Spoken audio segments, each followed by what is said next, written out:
Rádio Sorrindo convida, novidade e informação pra melhorar sua vida. Podcast Rádio Sorrindo convida.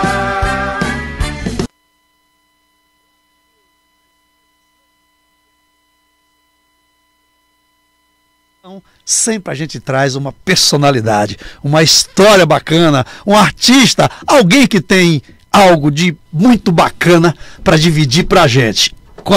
E hoje eu trago ele, né? Desenhista plástico, artista, gravador, gráfico, artista plástico. Ele é uma série de tanta coisa bacana para a humanidade. Eu estou falando de Alberto José Costa Borba, ou simplesmente Bel Borba.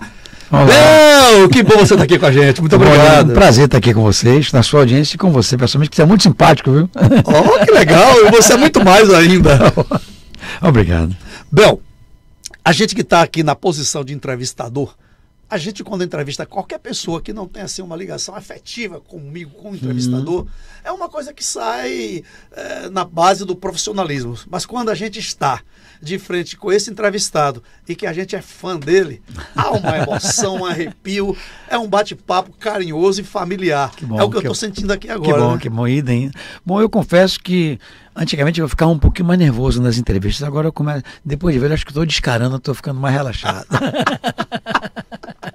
Você é muito Hoje eu fico mais tranquilo, sabia? Depois de velho, então que idade Bel tem? Rapaz, eu vou fazer 68 agora em janeiro, se Deus quiser. Se Deus deixar, né? Ah, vai deixar, você tem muito ainda o que fazer para essa humanidade. Bel, em 1976, você entrou na UFBA, Escola de Belas Artes, né? Não, em 76 eu entrei na Católica, em Faculdade de Direito, depois passei em Belas Artes, que era licenciatura em desenho. Talvez tenha sido o motivo que eu acabei não concluindo, porque eu tenho certeza, hoje em dia eu acho que se eu tivesse feito Belas Artes, eu não teria jamais deixado de concluir. E você começou então suas artes com aerografia, né? Na verdade eu comecei com xilogravura. Xilogravura? Xilogravura já na minha infância. O meu irmão fazia o curso livre de Belas Artes com Emanuel Araújo, na Escola de Belas Artes, e meu irmão Almirante, era o apelido dele, né? Ou o nome artístico, o nome dele era Almir. E aluno de mestre Bimba, pintor, desenhista, e fazia o curso de Belas Artes. Então eu tinha na nossa casa lá, ao meu alcance, eu tinha formões de goivas para fazer xilogravura, madeira, rolos, tudo necessário para fazer as minhas primeiras xilogravuras. Então isso, eu defendo a tese de que quem fez xilogravura no início da sua carreira, de alguma forma isso fica gravado na sua pegada, no seu repertório, na sua narrativa e bem claro no seu próprio trabalho. E olha, só um detalhe importante, me permita concluir. Quando eu tinha dos 8 aos 13, que é quando eu fiz xilogravura, 13, 14, 15, era uma técnica muito usada em toda Salvador, entre os artistas que estavam na vanguarda, mesmo entre os artistas naif, mesmo os artistas informais que estavam fazendo algumas coisas no Pelourinho e em outros ateliês aqui da Bahia. Muito bem, já que você está aí retroagindo essa sua idade, essa sua época, quando foi que Bel Borba se deu conta que ele era um artista que se interessou pelas artes? Em qual idade? Por quê? Como foi? Me conta essa... Na realidade, eu acho que começou de uma presunção juvenil. Porque eu já aos 8, 9 dizia: o que é que tu vai ser? Digo, você é artista plástico. Que legal. Tinha noção que seria o que era artista plástico? Na realidade, o meu irmão me fez acreditar, né, que que eu iria enveredar por essa carreira, porque ele era um entusiasta do meu trabalho. Ele achou que para minha idade eu tinha já alguma habilidade e de fato eu nunca parei. Desde criança, eu não posso dizer que o que eu fazia dos 8 aos 13, 14, 15 já era arte, mas já era gravura, já era pintura e já era desenho.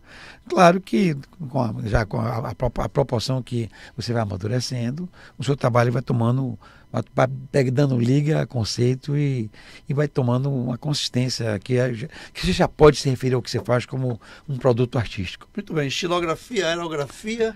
E depois você parte então para... Da xilogravura, ainda até os 16, 17, eu fiz a minha primeira exposição individual, que vão completar agora em setembro do ano que vem.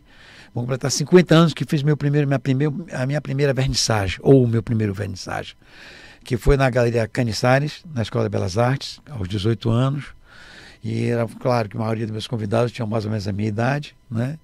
E todos me prestigiaram, né? Eu já tinha eu gozava de bom relacionamento com meus colegas, tanto da minha sala como de outras salas, do meu colégio Antônio Vieira, onde também estuda uma das minhas filhas. E essa exposição para mim foi uma coisa muito importante, porque eu já era um formato, era uma exposição, era uma exposição formal. Eu estava me apresentando formal dentro do que havia de mais formal da amostragem do seu trabalho para um público. Então isso com certeza me ajudou a me profissionalizar, né? Porque quando você faz uma exposição com quase 57 trabalhos aos 18 anos, né? Há 49 anos, isso com certeza foi um bom empurrão. Bel, aí você se interessa por material reciclável, você coloca aí nas praças, nas ruas, muros, encostas, ponto de ônibus, muros, praças. Tem a identidade do Bel Borba, tem a expressão do Bel Borba. E o que é que você quer dizer com essa questão do material reciclável? Me conta essa face aí, porque você escolheu aí. Eu tenho que confessar que já nessa minha primeira exposição que eu acabei de falar, eu fazia uns trabalhos com as assemblagens, que eram umas colagens com peças de carro, com peças de automóveis, de plástico ou de aço, em cima de uma placa de compensada. Eu colava, pregava, parafusava e depois pintava. Só que teve um detalhe muito, muito interessante, que eu pintava de preto, com cologete, e depois pintava ela dava uma pintura tangente assim pela superfície, que aí quando eu fiquei completamente hipnotizado e fascinado com o resultado de eu pintar. Eu fazia um trabalho em relevo, pintar de spray, todo com spray preto. Quando eu dei o spray branco, que ficou aí foi que eu senti as possibilidades que estavam se apresentando ali na minha frente, que o spray podia me permitir. E por isso eu fiquei quase 17 anos trabalhando só com spray das mais diversas maneiras, não é isso? Foi muito importante. Assim, mas respondendo a sua pergunta, o porquê dessa coisa eu só atinei que de fato era um tradicional reciclador, reutilizador de matéria-prima, numa exposição que eu fiz há uns 8, 10 anos atrás, que eu descobri que eu era um reciclador já há algumas décadas, porque eu sequer tinha atinado dessa pegada de que eu era já uma irremediável reutilizador de matérias-primas. Claro, eu acho que é por conta de tantos resíduos que nós deixamos para trás, nós todos, os zelosos ou não, com consciência ambiental ou não, nós deixamos o que de fato acontece é que nós deixamos para trás muito resíduo. Não é? Você faz um lanche, você gera em volume, você faz entre um sanduíche, um suco ou coisa parecida, você deixa um volume de mais ou menos uns 2 litros de lixo para trás, não é? Você imagina isso, vezes 215 bilhões de pessoas que tem hoje. É incrível. Eu tenho a impressão que esses lixões com o tempo Brasil, vão virar jazidas, porque com certeza como dizia meu professor de física, meu querido Muniz, 2 pontos determinam a trajetória. Então dá para imaginar que aqueles lixões não se desesperem, que eu acho que eles vão virar jazidas. São 7 tantos bilhões de seres humanos nesse planeta, coitado dessa terra, como é que ele segura esse tranco. Agora, você me falou uma coisa, Bel, a questão do spray, né? Sim. Nós temos, inclusive, aí no movimento hip hop, né, 3 pontos interessantes, que é o break, né? Música. É o rap, o break e o grafite. Eu quero falar do grafite, já que de spray. Há uma ligação, porque na verdade, tanto o grafite quanto a sua arte está expressando aí nos muros, Claro. né? A arte, isso é uma ligação quase próxima, né, do grafite com a sua arte, claro, respeitando as devidas proporções, mas no que tange a mensagem. Bom, na realidade, quando eu era muito ainda na minha adolescência, eu morava no Canela.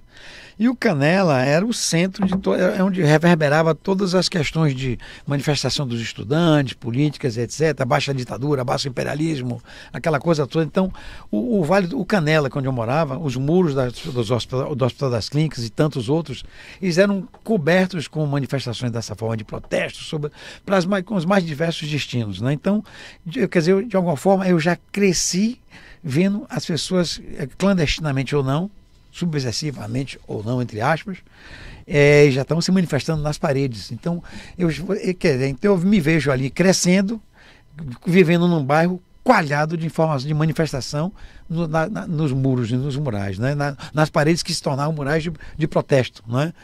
E, claro, eu ainda fiz aquele intercâmbio aos 16 anos, isso me aproximou muito dos muralistas americanos, dos muralistas mexicanos, que eu consegui transformar boa parte das minhas matérias em arte. Então, esse tipo de você jovem, com a cabeça fresca e com muita solicitude, com muita permeabilidade, essas coisas entraram em mim como um soco, não é? Eu achei legal você falar de subversão, né? Porque o jovem por si só já é o subversivo. E tudo evolui a partir da quebra de padrões, né? Da ruptura, uma subversão. Achei legal. Do inconformismo. Do inconformismo. Claro. Que se manifesta, claro. Eu na idade, eu via a sociedade muito permeável também, muito sensível ao protesto dos jovens naquela época. Ainda está, né? Eu via. Mas eu acho que era muito permeável. As pessoas, de alguma forma, apoiavam a manifestação dos estudantes. Claro. Isso é o que eu sentia, pelo menos por onde eu andava.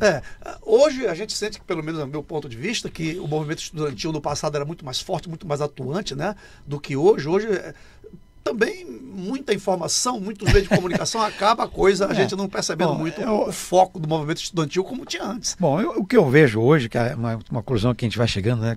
Está todo tempo chegando a conclusões, é muita informação que você me falou. Eu acho que hoje cada ser humano, nós vivemos na era da comunicação. Sim. Então cada cidadão hoje, cada indivíduo hoje é uma TV, é uma rádio, é um jornal, é um programa de televisão, é um programa de internet, porque na verdade as pessoas se manifestam publicamente, dizem o que querem, é uma coisa muito louca, é um fato novo, e eu não sei, nós não temos nem a 98,8888, não tem formação para tamanha lida com a comunicação em massa, de massa, né? E não sabemos onde isso vai chegar. Eu tenho um palpite. Eu tenho um palpite. Fala o seu palpite. Eu acho que a tendência é natural. Eu acho que tudo na vida tem vai acirrar e acirrar, mas eu acho que, como tudo na vida, sempre tem as dificuldades, não é?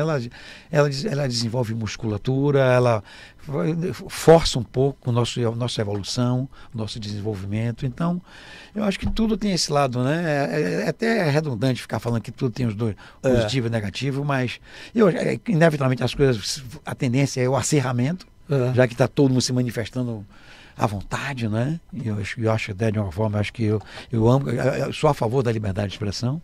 Eu acho isso legal, Bel Borba, é o seguinte, dentro da termodinâmica, né, há um fenômeno chamado entropia, que é exatamente isso, desarrumar para rearrumar, desorganização, né, do caos para a ordem, da ordem para o caos. Então, dia de volta. A coisa vai se movimentando, vai explodir, vai chegar num caos total, vai desarrumar um sistema para organizar novo sistema. Então, dentro da termodinâmica, tem esse fenômeno chamado entropia, é o que você acabou de falar aí. Desorganiza um sistema para organizar outro, e assim a evolução vai acontecendo. Faz a geleia geral, e vamos ver geleia geral. Vamos ver qual é a mousse que vai a espuma, né? A espuma, né?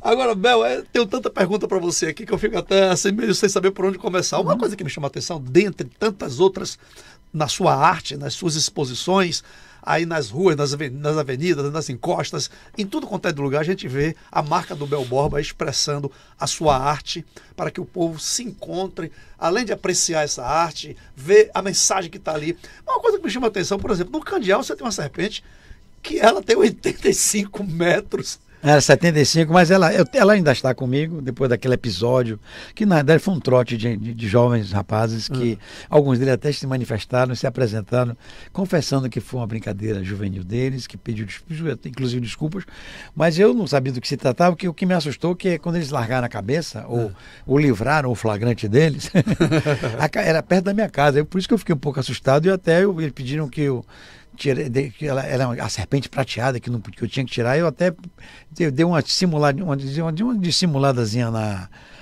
cobra e deixei ela com aspecto de coral para tirar o que eles me ameaçavam de alguma pena, de alguma de sofrer alguma penalidade, caso eu mantivesse a serpente prateada tal como ela se encontrava. Mas eu fiquei um pouco preocupado pela coincidência de eles terem largado perto da minha casa. Eles sabem até onde eu moro. Eu morava no Flamengo na época. Realmente. Eu fiquei assustado. É uma forma de mas foi um som. Mas acho que felizmente foi apenas um trote de uma atitude, né, de jovens que fizeram isso sem grandes maldades, sem grandes viés. Graças a Deus. Bel, todo artista tem sempre uma inspiração em qualquer que seja seu tipo de arte.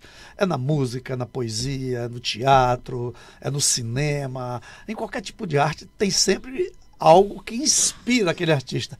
De onde é que vem a sua inspiração? Bom, na realidade, como você está falando aqui sobre as coisas que estão na rua e tudo, eu gostava muito, tem 3 coisas que me moviam. O fato de que as pessoas que estavam transitando pela rua, que elas, se eu conseguisse arrebatar a atenção delas por, nem que fosse 1, 2, 3, 4, 5 ou mais segundos, para mim isso já me deixava muito feliz, porque eu consegui tirar ela do tempo dela, ou seja, ela estava com as pessoas estão circulando para lá e para cá, com os mais diversos destinos, mais diversos motivos, mais diversos problemas. E se você consegue arrebatar uma pessoa na sua circulação dentro da sua cidade com uma ação fortuita, né, de um artista que resolveu se manifestar nos espaços públicos e fez você pensar um pouco, até se você parar a perguntar, por que ele fez isso? Ele fez por marketing? Ele fez por o quê? Se ele está apenas se perguntando por que o artista estaria fazendo aquilo, eu acho que isso já é um dos resultados desejados por mim. Mas, voltando à sua pergunta, que eu acho que me perdi um pouco, desculpa. A inspiração que te traz. Sim, na verdade eu acho que todo tema é nobre para ser abordado numa música, numa tela, numa peça de teatro. Eu acho que nós, homens que trabalhamos com criação, a gente pode transformar. Para mim, eu podia, se fosse um desafio, eu pego alguma coisa nessa mesa aqui que pode ser o primeiro passo para você estabelecer um conceito, o conteúdo da sua próxima exposição daqui a um ano. Eu acho que eu não teria a menor dificuldade, porque nós artistas, esse é o nosso trabalho. Nós estamos acostumados, primeiro, eu acho que presume-se, e eu acho que isso é a prática entre todos nós artistas que apresentamos uma exposição, ou um fruto qualquer do seu intelecto, do seu pensamento, da sua reflexão, quer você seja do seu pensamento, ou uma reflexão que você queira, ou uma reflexão que você queira provocar. Nós sabemos jogar, por exemplo, nessa minha exposição que eu estou fazendo agora no Museu de Arte da Bahia, no Corredor da Vitória, uma das exposições eu tinha feito um tratamento com hipnose, acho que resolvi o problema resolvi o problema com 2 sessões, ficou um saldo de 8 sessões já kit, né, paga. E aí eu falei com o meu terapeuta, que era o Rodrigo Mantini, e eu falei, olha, vamos fazer um laboratório que eu vou fazer um processo criativo para criar uma coleção de desenhos meio nessa condição de estar em estado de transe consciente ou semi-consciente, mas sob estado de hipnose. Quer dizer, então é normal nós artistas termos pretextos, estabelecermos temas, conceitos, fundamentos, causas. Então como eu disse, todo tema é nobre quando você aborda ele com fundamento, com coerência, com sua capacidade de estabelecer provocar reflexões, né? Provocar, de alguma forma, alguma inquietação no seu pensamento, eu acho isso que eu acho fascinante. Nós temos milhões de artistas no planeta, cada um tem um pretexto, uma função, uma finalidade, um modus operandi, não é? Então eu acho que isso é fascinante, você procurar os mais diversos motivos para estabelecer um processo criativo para que se manifeste artisticamente, porque hoje nós vivemos na época do compartilhamento, né? Por conta dessa coisa, seguir e compartilhar. Mas a arte, para mim, é exatamente a capacidade que nós artistas temos de usar talento, técnicas e formação e construção dentro da nossa personalidade e dentro da nossa natureza, assim como de comunicação, que você venha vivenciar, saborear coisas que só passou dentro da minha cabeça. É uma maneira de você compartilhar um pensamento, uma ideia. Eu acho isso fascinante. Que legal, Bel. Você agora me provocou a uma nova reflexão. Quando você recorreu à hipnose, que é um estado alterado de consciência, e você vai dar um retrocesso na sua própria existência, na sua inconsciência, por isso que você não percebe no consciente, você mergulhou através da hipnose, e você foi revisitar, de fato, a tua identidade primária, que poderá ter sido desta vida, de outras, como o Jung falou, dos arquétipos que é da inconsciência coletiva e que reverberou no complexo que é da sua inconsciência pessoal, e você com essa inquietude, né, de como fazer, de como ver essas inspirações, e você buscou na fonte, que é dentro de você, da sua própria história. Que coisa linda. Interessante, mas é verdade. Que legal. Você de uma forma decodificou o que eu estava dizendo de uma outra maneira. Que legal. Isso aí é a veia do artista. Porque... Mas eu acho, me permita assim, eu acho que talvez é complementar. Eu acho que a criatividade, eu não acredito só quando a pessoa é criativa apenas na prancheta, na tela, ou dedilhando um instrumento, um equipamento. Eu acho que aqui da natureza é criativa, a personalidade é criativa, que é um fruto que você estabelece dentro de você quando você decide que você é um comunicador, você você vai se dedicar a esse diálogo com a cidade, com a vida, com as pessoas, né? Então, eu acho interessante que você use a criatividade não só para a criatividade fica o tema que você escolhe, a maneira que você vai criar um pretexto, o formato que você estabelece. Ou, às vezes você cria uma dificuldade, um obstáculo, que aquilo ali vai dar um exotismo e vai gerar situações inusitadas por conta de ser uma experiência isolada.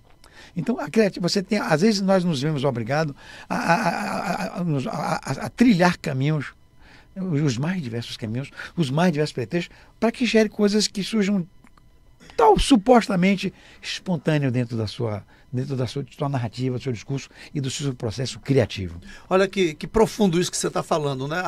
Ainda neste assunto que a gente está falando, veja que na hipnose você vai buscar dentro de você tudo aquilo que você sabe que existe, mas não codificou, não identificou, por isso que foi até lá.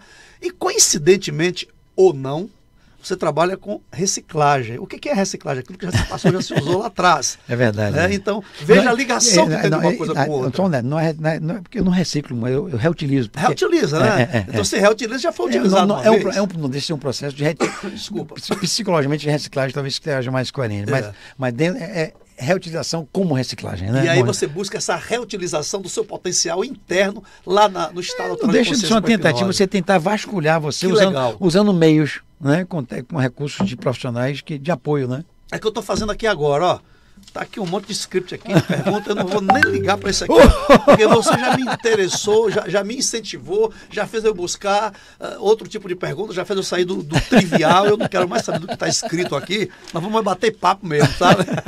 Eu gosto. Bel, você já foi apelidado, ou sei lá se o termo é esse, do Picasso brasileiro, né? E há quem diga que você tá mais para Salvador Dalí, porque nesse bigodão aí, do que Picasso. Você chegou lá fora e fez sucesso. Me conta essa façanha, essa passagem aí. Bom, na realidade, isso é um apelido que um documentarista e amigo meu e artista também, Bert San e o André Constantini, que eu acho que no release ele usou essa coisa do Picasso do povo, mas isso é uma invenção deles. O Picasso, como é para todo mundo da nossa geração, o mais para frente ou mais para trás um pouco, todos profundos admiradores daquela profusão de ideias, de técnicas, aquela capacidade inacreditável de produzir, de experimentar, de explorar.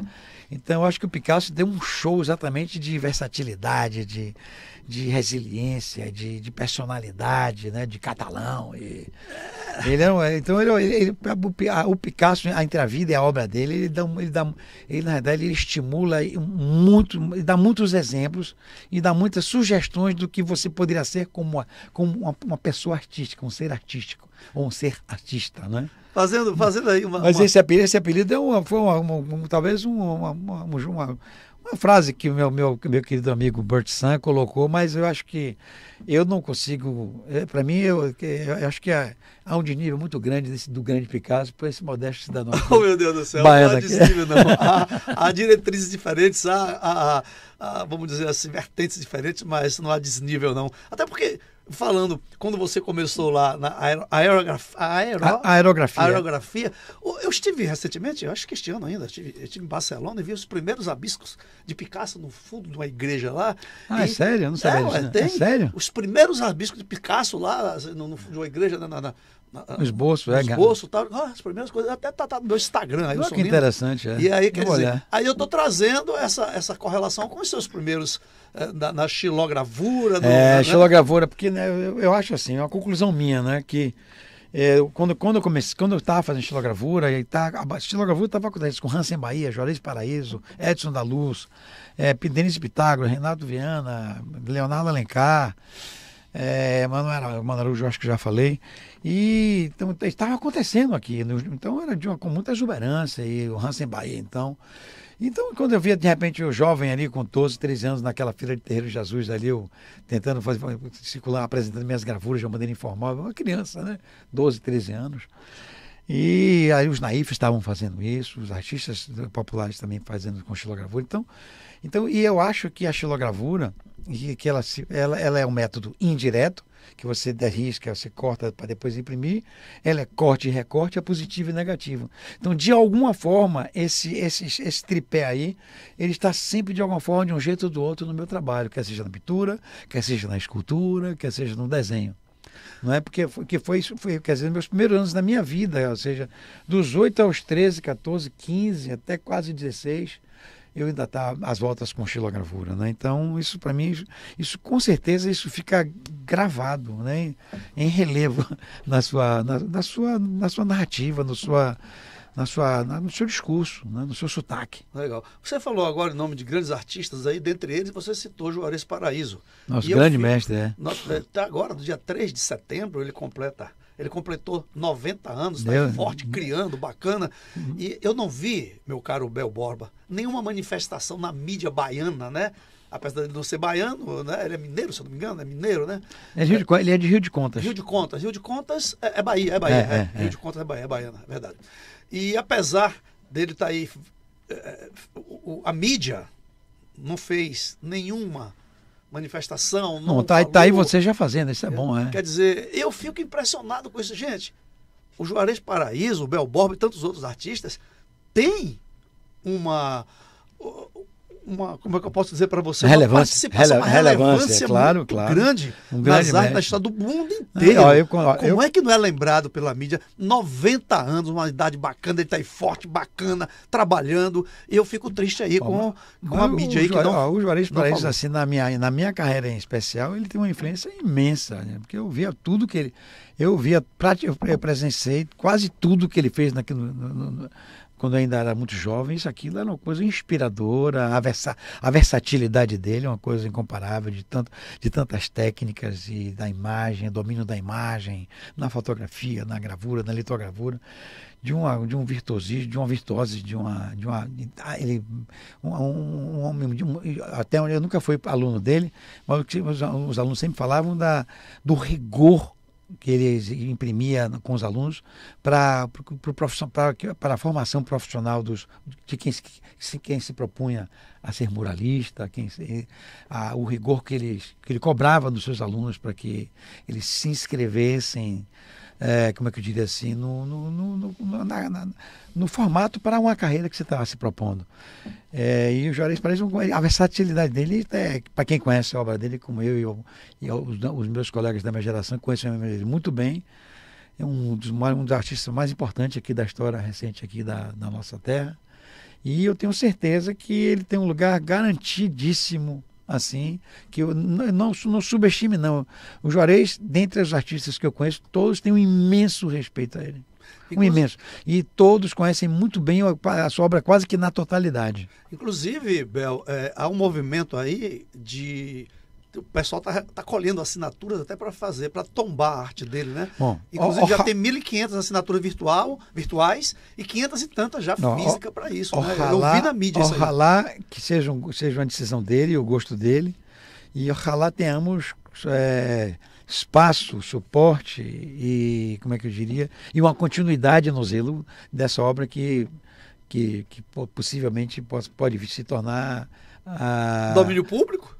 Eu não sei, seja lá qual for, que parte do acervo dele ele pretende disponibilizar para esse tombamento, porque às vezes, independente da relevância, que isso é indiscutível e questionável, será que nós temos condições mesmo de tomar cuidado contra de um acervo dessa qualidade, dessa envergadura, que exigem cuidados especiais de fotografia, de papel e etc. Isso é uma preocupação que eu tenho. Às vezes depende. Se lembrar do aniversário do artista que 90 anos vai cuidar dessas artes. Pelo pouco que eu sei, assim, o que uma maneira de perpetuar adequadamente a obra de um artista depende muito do destino que a obra, que o acervo, ou que o legado, ou que o acervo que ele tem disponível, para o qual ele quer que ele permita que vá ser tombado, né? O destino que as suas obras vai tomar é o que vai formatar o legado, que isso de alguma forma vai se consolidar para sempre com o tempo, né? Então vamos aqui aproveitar a oportunidade, já que eu não vi nenhum veículo de comunicação, pode ser que tenha algum que passou os parabéns para ele, então vamos nós dois aqui parabenizar o Paraíso, Juarez Paraíso, pelos 90 anos. Que muita saúde, muita vida pela frente, muita arte, muita coisa bacana para legar para essa humanidade. Parabéns. Parabéns, mestre Juarez, do fundo do coração, um grande querido mestre. 90 anos para Juarez Paraíso, nessa idade toda não, rapaz. É um homem de... Tá forte, tá forte, saudável, forte, intelectualmente, eu presumo, melhor do que nunca. Sim, cada vez melhor. Eu acho um verdadeiro artista. Como dizia o Fidel Castro, ainda quando eu morrer, vocês vão ficar em dúvida se eu morri. Que legal. Ô Bel, das suas obras, tem alguma que você tem como é que eu posso dizer, um carinho maior? Uma pergunta assim, é igual filhos, né? Todos você ama. Tem algum que tem uma relevância? Tem alguma das suas obras que tem uma história inusitada, diferente das demais? Bom, eu acho que essa exposição que eu estou fazendo agora, ela tem um significado diferente de todas as outras, eu acho. Primeiro que eu estou me adaptando a uma nova idade, né? Que é uma idade já quase... Eu vou fazer 68, né? Pertinho dos 70, que também não é essa idade toda. Claro que você eu me acho saudável e tudo mais, mas ninguém nunca... Quando o Michael Jackson morreu, eu falei, minha mãe, quem diria que Michael Jackson ia morrer antes da senhora, hein? Ninguém sabe quem vai antes, né? Essa que é a verdade. Então... E sua mãe falava o quê? Ela ficou surpresa. Né? Então, porque às vezes, quando a gente está ficando mais velho, fica, meu Deus, já estou perto do final da vida, mas ninguém sabe quem vai morrer primeiro, ninguém né? sabe. Então, graças a Deus que ninguém sabe. É isso aí, ninguém sabe. Então, mas respondendo a sua pergunta, eu acho que eu sou muito,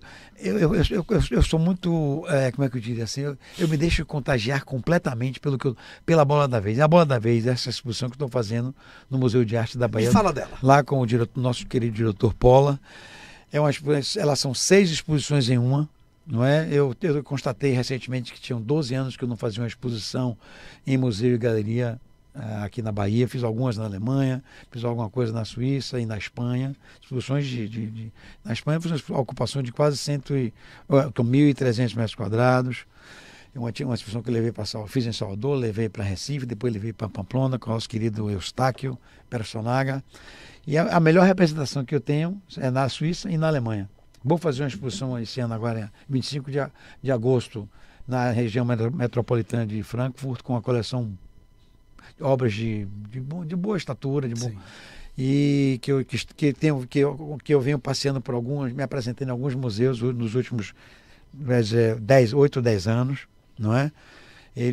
Esse meu representante, o professor Filhos, ele é de uma família que é a sua terceira, já tem a quarta, que o filho dele já está crescido, 4ª geração da mais antiga editora de gravuras da Alemanha, trabalhou com todos os principais artistas do planeta, os maiores. Quando ele me chamou para começar a trabalhar comigo, eu falei, poxa, Alexandre, esperei você me convidar, esperei 28 anos para me convidar para fazer editar minhas primeiras obras na sua editora, porque você não me avisou. Claro, eu não posso ficar me ensinando, você que tem que me convidar, e juntos estamos há 10 anos, e ele que organizou essa exposição numa galeria particular, normal, comercial, normal, particular, na região metropolitana de Frankfurt. 25. Agora, respondendo a sua pergunta, um dos trabalhos que eu tenho maior orgulho é o meu monumento permanente, uma escultura em bronze, em Passeio Recoletos, entre o Museu do Prado e a Gran Via, em Madrid. Eu tenho muito orgulho, é um trabalho que está não é apenas um trabalho que está lá em Madrid, ele está na cartografia oficial de Madrid. Então é um trabalho que a gente sabe que ele vai ser preservado, restaurado daqui quando quer que se faça necessário, mas está intacto. Tem 5 anos, mas se olha hoje, parece que eu instalei ontem. Então eu tenho muito orgulho disso, porque eu não sou conhecido na Espanha, não é? Fiz algumas coisas na Espanha, mas estou longe de ser conhecido. Eu não sou conhecido no meu próprio país completamente, imagina a Espanha, que é outra terra que não é onde eu nasci. Mas eu tenho muito orgulho disso, mas eu tenho muito orgulho do carinho que eu tenho, que eu suspeitava, mas foi comprovado agora nessa minha exposição, a manifestação espontânea, visivelmente sincera e verdadeira das pessoas nessa minha última exposição, depois de mais de 10 anos sem fazer uma exposição formal no museu aqui na Bahia. Foi uma verdadeira homenagem, não é? De uma criança que acreditou que aquilo era o caminho que ele fez. Cá estou beirando meus 70, graças a Deus, com muita disposição, com muita resiliência, não é?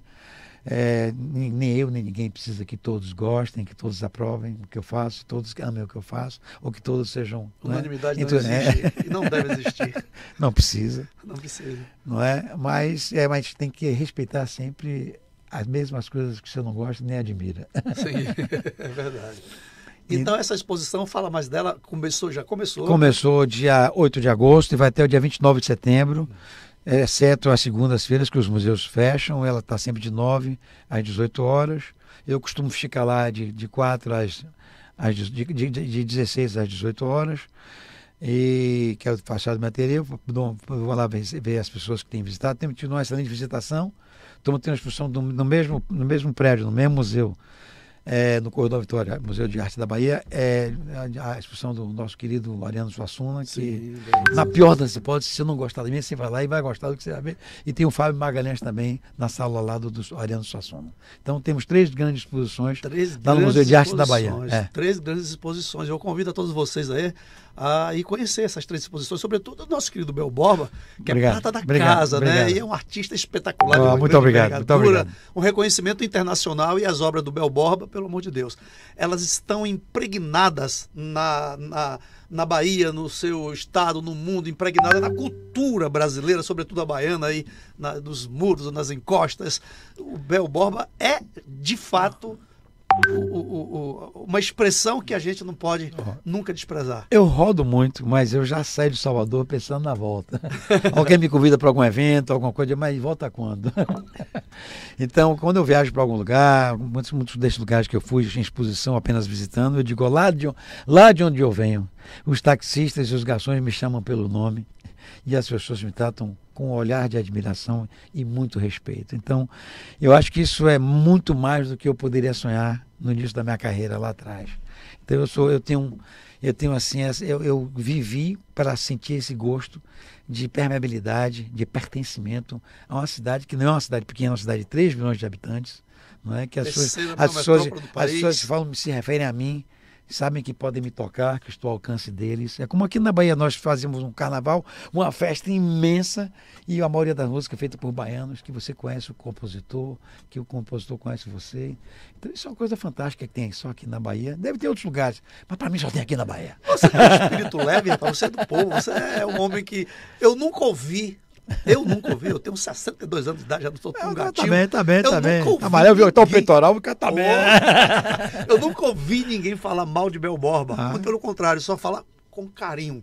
Quando se refere a Que você, bom. Fico contente. ao artista, à pessoa, porque o artista pode ser, às vezes, que esteja separado da pessoa, lê do engano, tá tudo junto, artista e pessoa. Eu acho. E você é leve, a galera gosta de você, você é Bahia. É indissociável, inexorável, implacável. Exatamente, implacável. E você é um desses caras, e eu tenho o maior carinho e orgulho de ser baiano. Seu conterrâneo.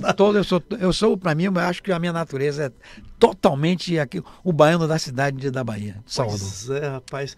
Agora, essas obras, vamos falar da de Salvador, de Lago de Roma, da Irmã Dulce, de tantas outras que você tem. A manutenção dessas obras, como é que se dá para que elas não... Bom, as minhas esculturas costumam ser bem robustas e bem duráveis, né? Isso é uma preocupação que eu sempre tive. Os mosaicos, né, carecem ocasionalmente. Eu já tive, como é que eu digo assim, já me ofereceram recentemente empresários preocupados em que as coisas tenham a durabilidade que eles acham que merecem. Eu concordo. Em tentar começar um processo suave, paulatinamente lá, restaurando alguns dos meus mosaicos, que é uma coisa que tem muita gente que fala, eu passei X anos fora da Bahia, quando eu voltei era uma das coisas que tinha mudado a paisagem, que me trouxe muita coisa, essa ação fortuita de colocar aqueles azulejos ali na parede. Isso gerou um grande barato, teve uma repercussão que atravessou fronteiras, tanto aqui do país como fora do país. Me deu muita visibilidade, entendeu? As pessoas... E tem uma coisa interessante, já que a gente fala em compartilhamento e seguir, não é? As pessoas, de alguma forma, vêm me seguindo há décadas, não é? Como eu disse, você tem 60 anos que eu pinto desenho e faço essas coisas, e tem 50 que eu estou me apresentando formalmente em galerias, né, em museus, e continuo sem, como dizia Matilde Matos, nossa saudosa crítica de arte, entusiasta das artes de vanguarda, né? Érico Belborba, mesmo tendo espaço nos espaços oficiais, jamais abre mão dos espaços alternativos. Eu não sei nem se é tão alternativo. Eu acho que os espaços públicos, que sejam murais, paredes e fachadas, hoje já fazem parte de um leque de ofertas e opções da manifestação do trabalho visual dos artistas de todas as gerações, de todas as idades. As suas obras, você tem condição ou se lembra de enumerar quantas obras você já fez? Vamos falar só de Salvador? Eu não consigo, não. Mas eu fiz um livro recentemente, de meus 50 anos de carreira, onde eu teria duas preocupações. Uma de tentar documentar num livro, que eu vou tentar tornar ele, que de alguma forma ele já é meio digital, porque eu circulo digitalmente com o PDF dele, né? Sim. Então é um layoutzinho que circula com transita muito aí de mão em mão. Mas duas coisas. Porque o livro serviu para que as pessoas vejam que há uma conexão em tudo que eu faço. Porque às vezes você se depara com tantas coisas, com tanta diversidade, que isso faz parte. O baiano é eclético, o baiano é pop, o baiano é versátil. Entendeu? Você vê isso na música, você vê no jeito de ser. Nós somos uma cidade de porto, né? Sim. Aí antes dos aviões, tudo era conectado pelos portos, né? Portos, sim. Então, Salvador é uma cidade turística que vem gente do mundo inteiro.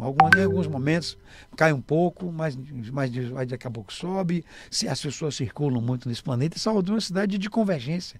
Vem aqui gente de tudo quanto é. Então, quando o Salvador vai para fora, na memória, ou circulando oferecido como um destino turístico, ele leva junto todos nós, o nosso baianês, o nosso baiano, não é? E leva junto também os nossos artistas também. Sim, né? Foi assim. Porque é o que dá uma cara a um povo. É o que você que é mais jovem, né? Você ainda pode dizer assim, rapaz, quando você mais velho, diz, pô, tinha antigamente, você lembra? Tinha aquele artista que fez aqueles mosaicos, como era o nome dele? Como era o nome dele? Então a gente vai pautando, a gente fazendo uma marcação, estabelecendo um ritmo pictórico ao longo de uma vida, entendeu? Na música, no visual e nas mais diversas formas. Triste de qualquer nação, de qualquer cidade, de qualquer povo, se não houvesse os artistas para difundir a arte do seu povo para o mundo inteiro. O artista, os cidadãos, os comunicadores, nós somos uma geleia, né? Somos uma massa. Lógico, você vê, por exemplo, aqui em Salvador, apesar de não ter sido baiano, de não ser baiano, mas o Dorival, que é um carioca, mais baiano do que carioca, e que difundiu através de sua música a Bahia, o Jorge Amado, que o mundo inteiro começou a conhecer a Bahia. O Bel Borba levando pro mundo essa quantas coisa maravilhosa da baianês, da baianidade. Eu conheci pessoas que vieram a Salvador só por causa das coisas que ele leu do Jorge. Do Jorge? Lógico. E tem muita gente que conhece a Bahia por causa do Bel Borba. Eu conheci pessoas que multiplicaram essas minhas intervenções de mosaico aqui na cidade, lá em Moçambique, na Índia, e me se inscrevem, eu me inspirei em você. Quer dizer, de alguma forma, essa minha assim, fortuita ou casual ação, iniciativa aqui na cidade, isso vem inspirando outras pessoas. Eu acho que é o que eu digo, eu já disse em outras oportunidades. Quando você é um cozinheiro, um chefe de cozinha, um mestre da arte culinária, você faz você cria um prato, e mesmo que você não tenha se comparando com ninguém, a qualidade do seu prato, se ele deu resultado, ele já coloca em xeque todos os outros chefes, porque a vida, mesma coisa é uma obra de arte. Quando uma obra de arte, mesmo que ela não seja revolucionária, mesmo que ela não seja contestadora, ela de alguma forma, uma obra sempre faz pensar sobre as outras também. Ela provoca reflexões por ela mesma, mas ao mesmo tempo ela também coloca em xeque todas as outras. Não importa ser maior ou melhor, porque essa coisa de ser o maior ou melhor é a coisa mais necessária na vida de qualquer cidadão. Não existe o melhor, em nenhuma circunstância em sua vida você precisa ser o melhor ou o melhor, o maior ou o melhor. Em nenhuma situação. Não serve para nada. Entendeu? Mas eu acho muito, nós temos aqui muitos artistas, não é? E o sucesso e o reconhecimento tem muitas caras, muitas faces, muitos números, existem muitas maneiras de se detectar ou localizar ou encontrar os sintomas e os sinais de um sucesso. Então, tudo depende do que você quer, do que você deseja, não é? Bel, por falar em arte, eu vou falar agora na arte de vender, na arte de atender os desejos, anseios de alguém que quer comprar um carro 0 km, tá certo? Eu vou falar do consórcio Chevrolet para você. Para você que está pensando em comprar um carro 0 km ou um seminovo, sem juros, com parcelas que cabem no seu orçamento, o caminho certo é o Consórcio Nacional Chevrolet. O Consórcio Chevrolet vai fazer 100 anos aqui no Brasil. E o consórcio é um produto tipicamente brasileiro. Para você adquirir o seu carro através do consórcio com parcelas que cabem no seu orçamento, é muito fácil. Procure uma rede de concessionárias Chevrolet, aqui na Bahia, por exemplo. Se você quiser, pode dar preferência para o grupo New Chase. Eu estou falando da Grande Bahia Norte, em Fortaleza da Codismã. E você vai conversar com os nossos vendedores, com os nossos representantes, como você faz para adquirir um carro através do consórcio, sem juros, sem burocracia e com as parcelas que cabem direitinho no seu orçamento. Você tem até 96 meses para pagar do jeito que você quiser. Você faz o seu combo de pagamento como as suas possibilidades lhe permitem. Se você tiver um carro de qualquer uma outra marca que esteja usando e quer trocar esse carro, o consórcio Chevrolet aceita como lance, te dá troco, reduz o valor das parcelas vincendas e se, como tudo isso não bastasse, você ainda concorre a um super prêmio semanal de R$25 mil em dinheiro. Olha, 400 pessoas já abocanharam esse prêmio de R$25 mil por ter escolhido o consórcio Chevrolet. É simples, é fácil, é de fábrica, é garantido, é bom negócio, você pode confiar. Consórcio Chevrolet, da fábrica para você. Pois é, Bel, eu quero te fazer. O tempo já está querendo aqui que a gente pare, mas eu não vou parar aqui agora. Bel, artes é algo que vem, que desce, assim, nos insights, a gente já falou ainda há pouco sobre isso. Mas o que é que você está aí na gola, no forno? Tem alguma coisa que você está já aí produzindo que a gente ainda não sabe e já tem esse projeto? Acho que quem está no exercício da sua profissão sempre está às voltas com o trabalho que você acabou de entregar, um trabalho que você vai fazer que só vai ser resultado daqui a 2 anos, 3 anos. Então eu acho que eu produzo com demanda e sem demanda, com budget e sem budget, sem verba e sem verba, eu estou sempre trabalhando, independente, não é a demanda que faz a minha que estabelece um ritmo na minha produção. Eu estou sempre às voltas, eu estou sempre criando, sempre com ideias na cabeça, porque isso quanto mais você está criando, mais você fica criativo. Claro. Eu tenho medo, eu não consigo tirar férias de um mês. Eu acho que quando você vai ficar um mês sem trabalhar, acho que nunca mais vou conseguir pintar. Então, de uma semaninha ainda dá para ir, uma semana, 10 dias, mesmo assim você já volta meio arrastado. E a sua equipe, Bel? Quantas pessoas tem na sua equipe? Na realidade, muito tempo? Não, eu tenho um assistente e tenho uma secretária, que é meu braço direito, e meu assistente também, que é meu braço esquerdo.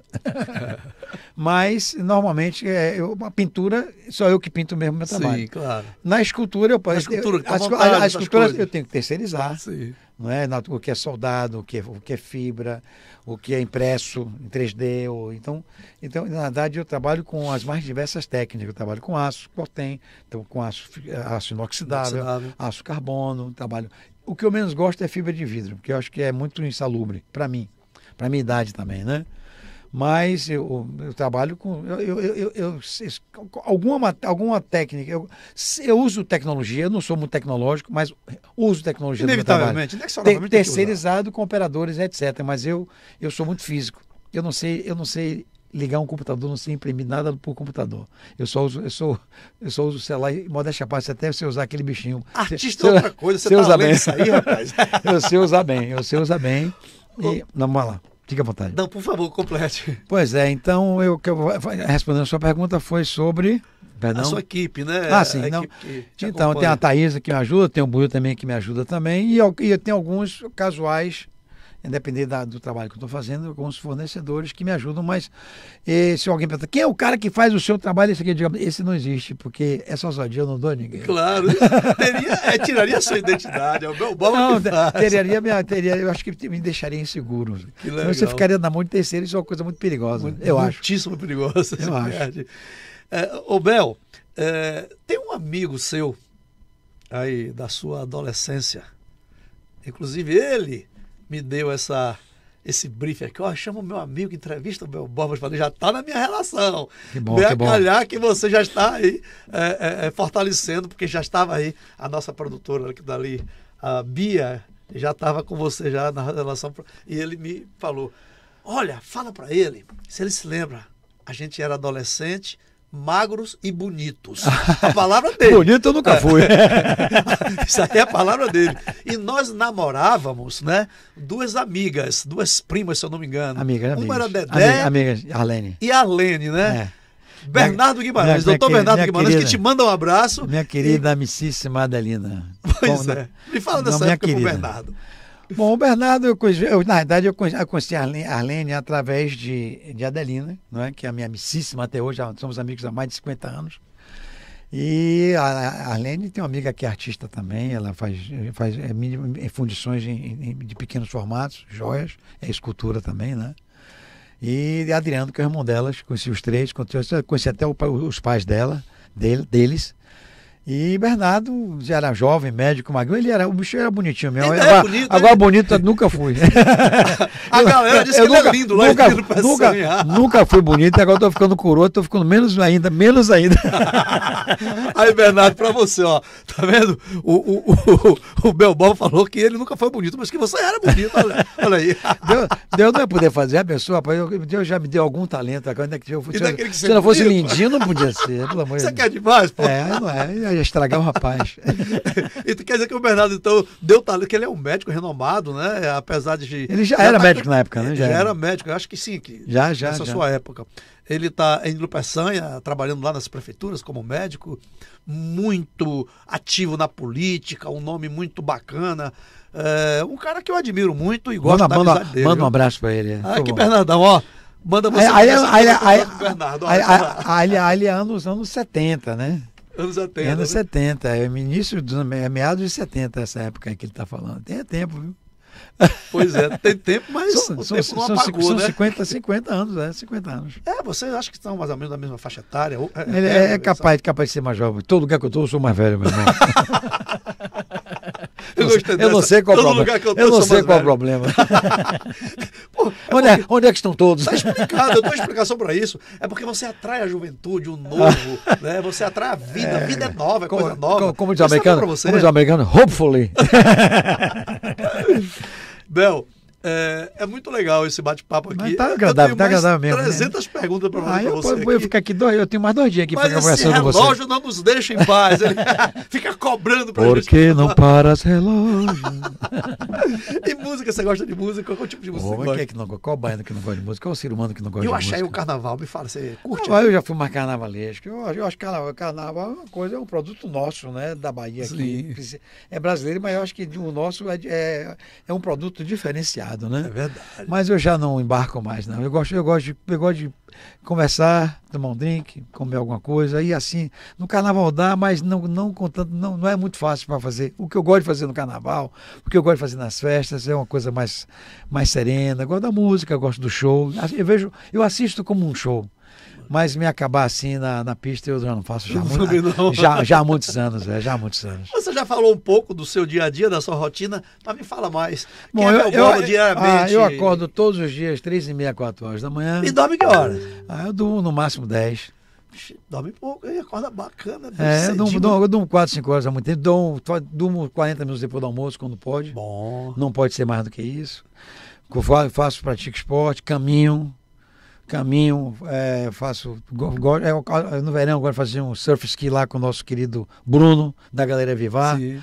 Faço o Tai Chi Chuan com o mestre Alberto França, lá da Ladeira do Pepino. Posso fazer essa propaganda? Deve. Durante a exposição eu me ausentei, mas o Tai Chi Chuan e o Qigong eu estou de volta. E faço minha caminhada com a rapaziada lá no Horto. Não moro mais no Horto, mas tem uma caminhada que eu digo que é meu divã. Que legal. A gente caminha depois da academia, a gente vai dar uma caminhada aí de 1 hora, 1h15, no máximo, 1h30. Aí porque você atrai a juventude, que você sempre se apresenta mais velho, a juventude vai atrás de você. 3 horas de malhação por dia, pelo menos. Maravilha. Agora é o seguinte, Bel, chama o Bernardo aqui nessa câmera aqui, ó, para ir ver a sua exposição aqui, ó. E o dia que você tá lá, para vocês se reencontrarem e se abraçarem. Bernardo, aí, ó. Pois é, Bernardo, preste atenção. Isso não é um convite, é uma intimação, viu? Vai prestigiar seu antigo artista aqui, viu, por favor. Meu lindão, estou convidando a vocês todos que estão nos escutando, vai visitar o Museu de Arte da Bahia, no Corredor da Vitória, para os baianos mais antigos, assim, ó, da fonte do edifício Açores, que eram os primeiros edifícios lá da Vitória. Temos lá o Fábio Magalhães, temos lá o nosso Ariano Suassuna e o seu aqui, Modesto Bel Borba, que é as suas ordens. Bel, estamos chegando ao final. Eu quero te agradecer imensamente. Desse programa, né? Desse programa. Deus é mais. Final não existe. É infinito, tá? Não tem finitude de vida, não, tá? E nem de arte. Essa edição tá chegando ao final. Mas foi um prazer imenso. Para mim foi muito bacana. Muito agradável. Bacana demais. Eu nem li o que é que eu escrevi aqui. As perguntas pra você. Isso aqui, ó. Dá para mim. Conversar com o Bel, rapaz. Foi um prazer, foi um prazer. Imagine se estivesse tomando uma garrafinha de vinho. Imagina. Ou 2. Com a sua imaginação eu vou atrás da sua imaginação e a gente vai chegar longe. Cara, que bom, hein? E quando molho as palavras, né? Elas ficam mais suaves e vão mais além. Aí vai embora. Aí vai embora. Eu quero te convidar já aqui para outras edições, para a gente bater papo, para a gente conversar mais. Vai ser um prazer. E fluiu com muita tranquilidade. Nem parece que a gente está aqui gravando. E centenas de milhares de pessoas nos escutando aqui. É a tua aura, pai. Você é leve. Nossa, né? Eu sempre digo que o que faz a boa entrevista não é a resposta, são as perguntas. Mas, não é verdade? É verdade. As perguntas sem boas perguntas não adianta ter o que responder se a pergunta não for boa. E quando a gente pergunta, mesmo sem tanta profundidade como é o meu caso, tem um entrevistado que ajuda a gente como você. Eu gostei daquele enfoque, aquela perspectiva que você colocou no início da reciclagem do... Gostei muito essa perspectiva, eu gostei. Já ganhei entrevista, recebeu elogio seu. Não, pô. Mas é sincero. Eu fiquei impressionado em tempo real, mas não podia interromper você. Que legal, obrigado, Bel. Você é grande. Foi um prazer estar aqui com vocês. Você é grande. Com a sua audiência. Muito prazer. Você é luz. Somos todos nós. Deixa eu pegar essa mão. Obrigado, Bel. Tudo tá geladinha, né? Tá geladinha. Mão gelada, rapaz. Mão fria, coração quente, né? Coração quente, pois é. Então, amigos, chegamos ao final desta edição hoje com o nosso querido Bel Borba. Foi isso que você viu aí. Lindo, maravilhoso, emocionante. É assim, aqui no podcast Ailson Lino Convida. Até a próxima. Ailson Lino Convida, novidade e informação para melhorar sua vida. vida. Podcast Ailson Lino convida.